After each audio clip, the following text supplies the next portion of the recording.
ग्राउंडमध्ये खरं तर 1600 मीटरचा इव्हेंट हा खूप महत्त्वाचा असतो पोलीस भरतीमध्ये आणि 1600 मीटरला आउट ऑफ मारणारा समाधान आज आपल्यासोबत आहे.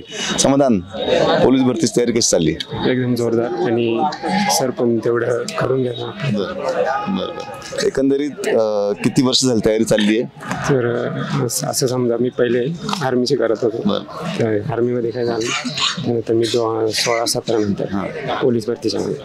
बरं, 1600 मीटर पोरांना होत नाही, काय सांगशील? काय नेमकी सुरुवात कशी केली पाहिजे आणि आपला स्टॅमिना वाढण्यासाठी काय केलं पाहिजे? स्टॅमिना म्हणजे वर्कआउट वेळेवर आणि ग्राउंड वेळेवर आणि डाएट पण तेवढाच फॉलो केला पाहिजे.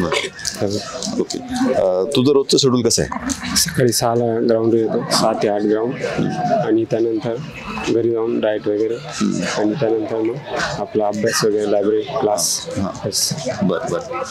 अभ्यास करताना साधारणतः गणित बुद्धिमत्ता, मराठी व्याकरण, GK-GS साधारणतः कोणत्या घटकावरती पोलीस भरतीच्या तयारी करणाऱ्या मुलांनी जास्त लक्ष दिलं पाहिजे असं वाटतं? गणित बुद्धिमत्ता आणि मराठी व्याकरण हे तीन विषय ना परफेक्ट पाहिजे, बाकी काही नाही आणि त्याच्यावरती जास्त फोकस करा. नवीन सुरुवात करणारा मुलगा आता 3-4 महिन्यामध्ये तयार होऊ शकतो पोलीस भरतीसाठी? नक्कीच होऊ शकतो. चलो, खूप खूप धन्यवाद सर. थँक्यू.